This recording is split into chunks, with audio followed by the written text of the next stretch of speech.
SMP Negeri 3 Batu Mandi merupakan salah satu SMP negeri yang terletak di daerah pinggiran Kecamatan Batu Mandi. Kurang lebih 28 km dari ibu kota kabupaten dan 8 km dari ibu kota kecamatan. SMP ini awalnya sangat biasa-biasa saja, jarang berpartisipasi dalam kegiatan lomba dan kegiatan-kegiatan lainnya, baik itu di tingkat kecamatan, kabupaten, maupun provinsi. Jumlah siswanya juga tidak terlalu banyak, dan torehan prestasi siswa, guru, dan sekolah juga masih sangat minim.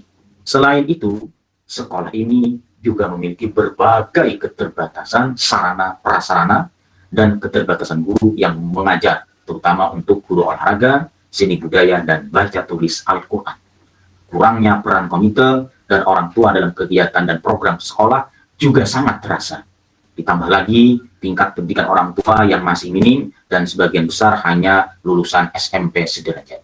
Tingkat perekonomian orang tua juga kebanyakan masih prasejahtera dan sebagian besar adalah petani, pekebun, dan pekerja serabutan. Motivasi GTK untuk memajukan sekolah juga terlihat belum optimal. Sebagian guru merasa sudah nyaman di zona nyaman. Padahal fenomena yang sedang terjadi, jumlah siswa baru jenjang SMP, terutama SMP negeri di wilayah hulu sungai umumnya dan Balangan khususnya mengalami penurunan. Bahkan ada yang sepi pendaftar. Diperparah lagi dengan kedisiplinan guru yang juga masih perlu untuk ditingkatkan. Berdasarkan hal tersebut, diperlukan sebuah strategi yang diharapkan bisa meningkatkan prestasi dan mutu sekolah yang pada gilirannya nanti bisa meningkatkan kepercayaan orang tua menyekolahkan anaknya. Mengapa praktek baik ini penting untuk dilaksanakan? Dengan menerapkan praktek baik ini, terlihat berbagai kemajuan yang bisa dirasakan oleh semua warga sekolah, orang tua, dan masyarakat. Berbagai kemajuan telah dicapai dengan adanya penerapan strategi Gawi Sabumi ini, diantaranya akreditasi sekolah kami yang awalnya B dengan nilai 76 bisa meningkat menjadi A atau unggul dengan nilai 91. Tahun kemarin, sekolah ini juga sudah menjadi sekolah adiwiyata provinsi. Saya adalah seorang kepala sekolah biasa yang memiliki mimpi luar biasa. Menjadikan sekolah ini bisa menjadi salah satu sekolah yang diminati oleh siswa, serta mampu mengembangkan minat, bakat, dan potensi siswa dengan optimal, serta melaksanakan pembelajaran yang berdiferensiasi dan berpihak kepada siswa. Dan disitulah peran penting seorang kepala sekolah untuk bisa mengelola sumber daya yang ada di sekolahnya supaya mau tergerak, bergerak, dan menggerakkan. Beberapa tantangan yang saya alami untuk mencapai tujuan praktek baik ini, diantaranya masih ada guru yang terlihat kurang merespon dengan berbagai program yang sudah mulai kami rencanakan, terkesan ogah-ogahan, kurang termotivasi untuk mengembangkan sekolah, merasa nyaman di zona nyaman. Kemudian peran komite dan orang tua siswa dalam kegiatan sekolah juga belum optimal. Langkah-langkah yang mulai saya lakukan yakni dengan membuka komunikasi dengan pihak-pihak terkait, terutama dengan Dewan Guru, dan saya menyadari bahwa guru adalah motor penggerak dan ujung tombak setiap program yang ada di sekolah. Duduk bersama serta saling berdiskusi sambil menanamkan mindset pentingnya kolaborasi dalam membangun sekolah. Strategi yang saya gunakan dengan menggunakan strategi Gawi Sabumi. Selain itu, strategi Gawi Sabumi ini merupakan akronim dari 10 langkah yang sudah saya laksanakan. Strategi ini sudah saya mulai terapkan secara bertahap dan perlahan sejak saya resmi dilantik menjadi kepala sekolah di awal tahun 2022. Terus terang, sebagai seorang kepala sekolah yang baru pertama kali menjabat, tentunya banyak hal baru yang harus saya pelajari. Sinergi dari semua warga sekolah, pengawas satuan pendidikan, orang tua, komite, dan dinas pendidikan, serta pihak lainnya adalah sebuah keharusan.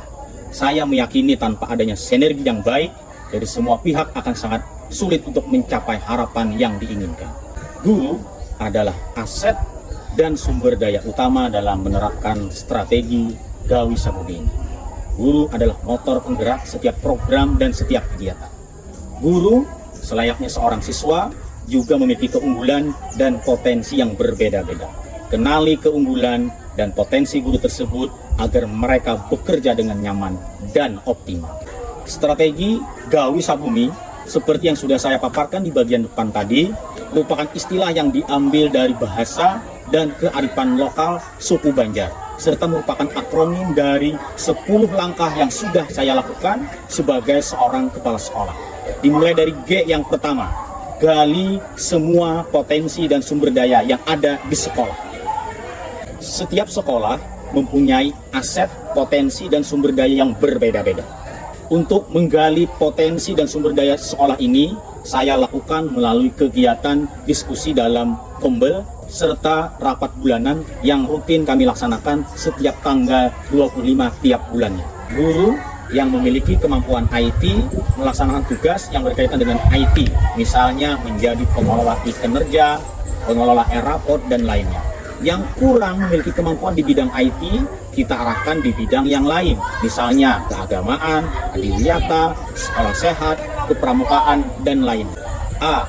Amati dan identifikasi keunggulan serta keterbatasan satuan pendidikan kita.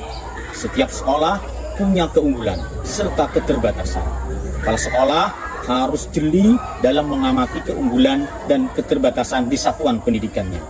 Untuk lebih mempertajam pengamatan tersebut, saya mengundang pihak komite, orang tua, pengawas untuk berembuk dan duduk bersama untuk saling berdiskusi. W. Wujudkan iklim satuan pendidikan yang aman, nyaman, dan menyenangkan. Iklim satuan pendidikan yang aman, nyaman, dan menyenangkan akan berpengaruh terhadap motivasi siswa untuk belajar dan berprestasi. Berbagai inovasi yang kami lakukan diantaranya ada kegiatan 4G, Sidardi, BBM, BTM, ekstrakurikuler bahasa Arab, Tahsin, Tahfiz, GTA, dan GBA, kemudian ada Ambunsi, serta inovasi lainnya. S. Satukan hati, pemikiran, dan lakukan langkah nyata untuk kemajuan bersama. Kegiatan ini dilakukan melalui diskusi di dalam Kombel, kegiatan team building, dan kegiatan masak bersama, sehingga sense of belonging seluruh GTK makin meningkat. Kerjakan apa yang bisa kita kerjakan, dan satu aksi lebih bermakna dari sejuta teori. A. Apresiasi setiap capaian guru dan semua warga sekolah. B. Buka ruang komunikasi dan koordinasi dengan berbagai sektor. Semakin kita membuka komunikasi, akan makin banyak opsi dan solusi yang bisa kita laksanakan. U. Usahakan agar selalu bisa memberikan layanan yang terbaik. Hal ini dilakukan melalui kegiatan pembelajaran yang berpihak pada siswa, berdiferensiasi dalam mewujudkan profil pelajar Pancasila. Selain itu, kegiatan ini juga dilakukan melalui pembimbingan OSN, U2SN, FL2N, dan kegiatan ekstrakurikuler, kepramukaan, dan kegiatan lainnya agar bakat serta potensi siswa berkembang dengan baik dan optimal. Yang M, minta seluruh GTK agar terus mengupdate kompetensi diri di era digitalisasi. Kemudian yang terakhir, yang I, ikut sertakan setiap GTK agar memberikan tanggapan dan refleksi program dan kegiatan sekolah. Refleksi dampak dan hasil penerapan dari strategi Gawi Sabumi diantaranya: 1. Menumbuhkan semangat warga sekolah untuk terus berprestasi dan memiliki jiwa profil pelajar Pancasila. Kemudian yang kedua, menciptakan suasana sekolah dan suasana kerja yang lebih nyaman, aman, kondusif, serta berpihak kepada siswa. Semua prestasi yang sudah diraih tidak diperoleh secara instan, serta tidak semudah membalik telapak tangan. Harapan saya, semoga SMPN 3 Batu Mandi makin maju, serta sekolah pinggiran jangan sampai makin terpinggirkan, dan bisa membuktikan diri bahwa sekolah pinggiran bisa berprestasi dan bisa bersaing dengan sekolah lain di wilayah perkotaan. Gali dan kembangkan semua aset potensi tersebut dengan baik dan maksimal. Bergerak bersama, hebat semua.